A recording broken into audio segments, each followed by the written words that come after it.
Kecenderungan hati manusia adalah memilih yang salah. Kenapa demikian? Karena natur kebersalahan itu sudah ada di dalam diri manusia.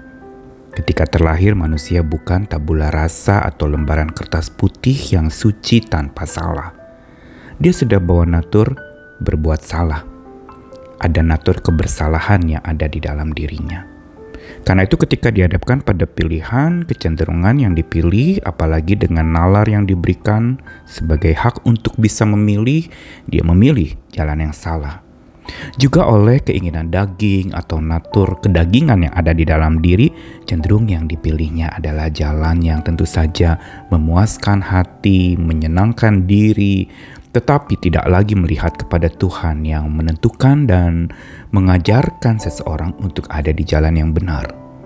Karenanya itu yang kitab suci katakan, sebagaimana jalan manusia dengan jalan Tuhan yang berjauhan, seperti langit dan bumi, seperti ujung timur dan barat, maka itulah perbedaan jalan manusia dengan jalan Tuhan. Sehingga dengan kata lain bahwa sebenarnya kita ada di jalan yang tidak sejurusan dengan Tuhan.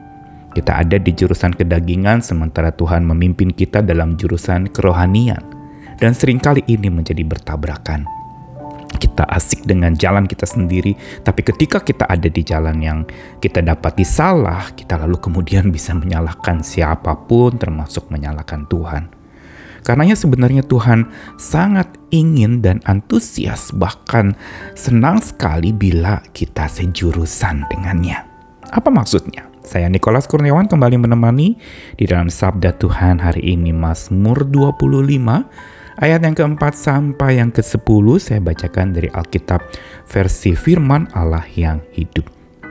Tunjukkanlah jalan yang harus kutempuh ya Tuhan, tunjukkan jalan benar yang harus kuikuti. Bimbinglah dan ajarilah aku, karena Engkau Allah yang memberi aku keselamatan. Tidak ada harapan padaku selain dalam Engkau. Lupakanlah dosa-dosa masa mudaku ya Tuhan. Sebaliknya pandanglah aku dengan mata belas kasihan dan pengampunan, dengan mata kasih dan kebaikan hati yang kekal. Tuhan itu baik dan senang menunjukkan jalan yang benar kepada semua orang yang tersesat. Ia akan mengajarkan cara-cara yang benar dan yang terbaik kepada orang-orang yang dengan rendah hati datang kepadanya. Jika kita taat kepadanya, maka setiap jalan yang ditunjukkannya kepada kita akan harum semerbak dengan kasih, kebaikan hati, dan kebenarannya. Roh Kudus adalah roh kebenaran. Yang berarti apa? Yang berarti adalah bahwa dia mau memimpin setiap orang percaya kepada kebenaran dengan cara yang benar, supaya seseorang bisa mengerti yang mana yang benar, dan bisa juga berkata benar, hidup dalam kebenaran, dan dengan cara yang benar mereka berjuang untuk membuat orang lain juga menjadi benar oleh kekuatan Tuhan.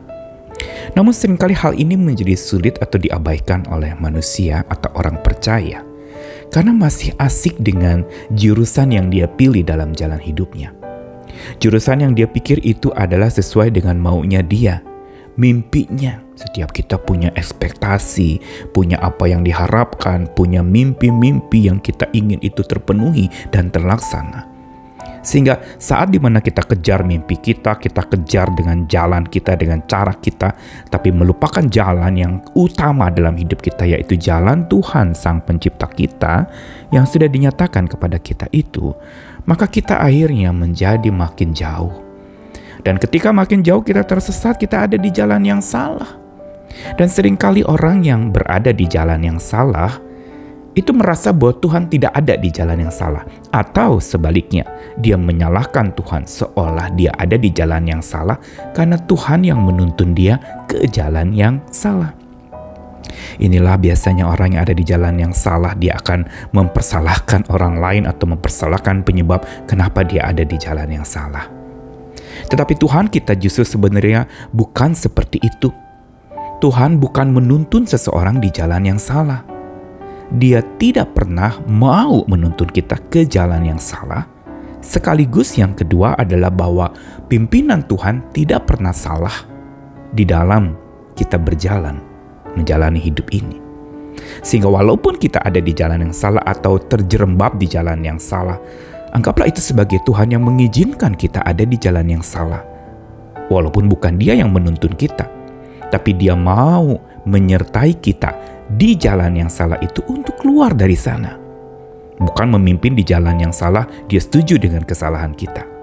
Tapi pimpinan Tuhan yang tidak pernah salah, itu berangkat dari sebuah keinginan, keantusiasan seperti yang tadi pemazmur katakan bahwa Tuhan itu baik dan senang menunjukkan jalan yang benar pada semua orang tersesat. Itu karena natur Allah yang penuh dengan kebenaran. Dia maha benar, Dia mau pengikutnya juga hidup dalam kebenaran.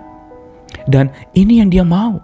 Ini yang menjadi visinya, ini yang menjadi misinya untuk dunia ini dan untuk manusia ciptaannya. Yang Dia mau adalah kita jalan bersama dengan Dia, satu jurusan dengan Dia menuju ke jalan yang benar. Dan inilah bimbingan Tuhan yang paling perlu kita pegang dalam hidup kita. Untuk kita sejurusan dengan Tuhan, kita perlu kenal Dia sebagai juru selamat kita. Untuk sejurusan dengan Tuhan, kita harus berurusan dengan Tuhan kita.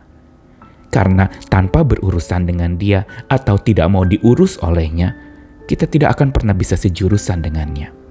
Karenanya, biar kita boleh belajar mulai hari ini untuk peka akan jurusan yang Tuhan pilihkan untuk kita, yaitu jurusan kebenaran. Dan untuk itu, kita harus berurusan dengan Dia dan rela diurus olehnya.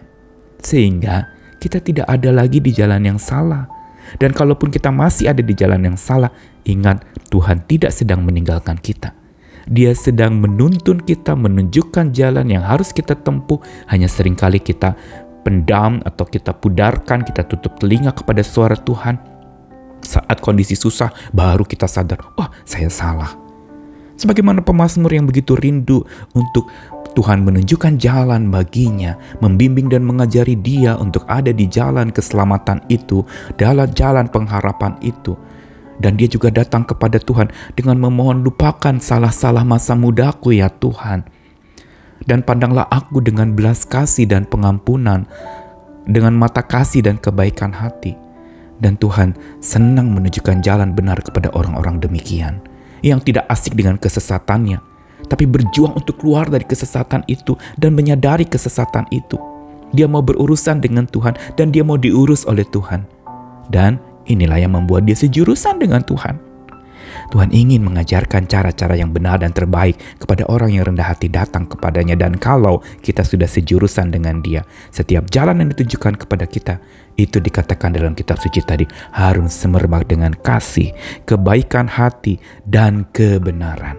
Mari hidup di dalam kekuatan cinta kasih-Nya, berjalan bersama dengan Dia, sejurusan dengannya, rela diurus olehnya, dan mau berurusan dengan Dia, Tuhan dan Juru Selamat kita, Allah dan penguasa hidup kita.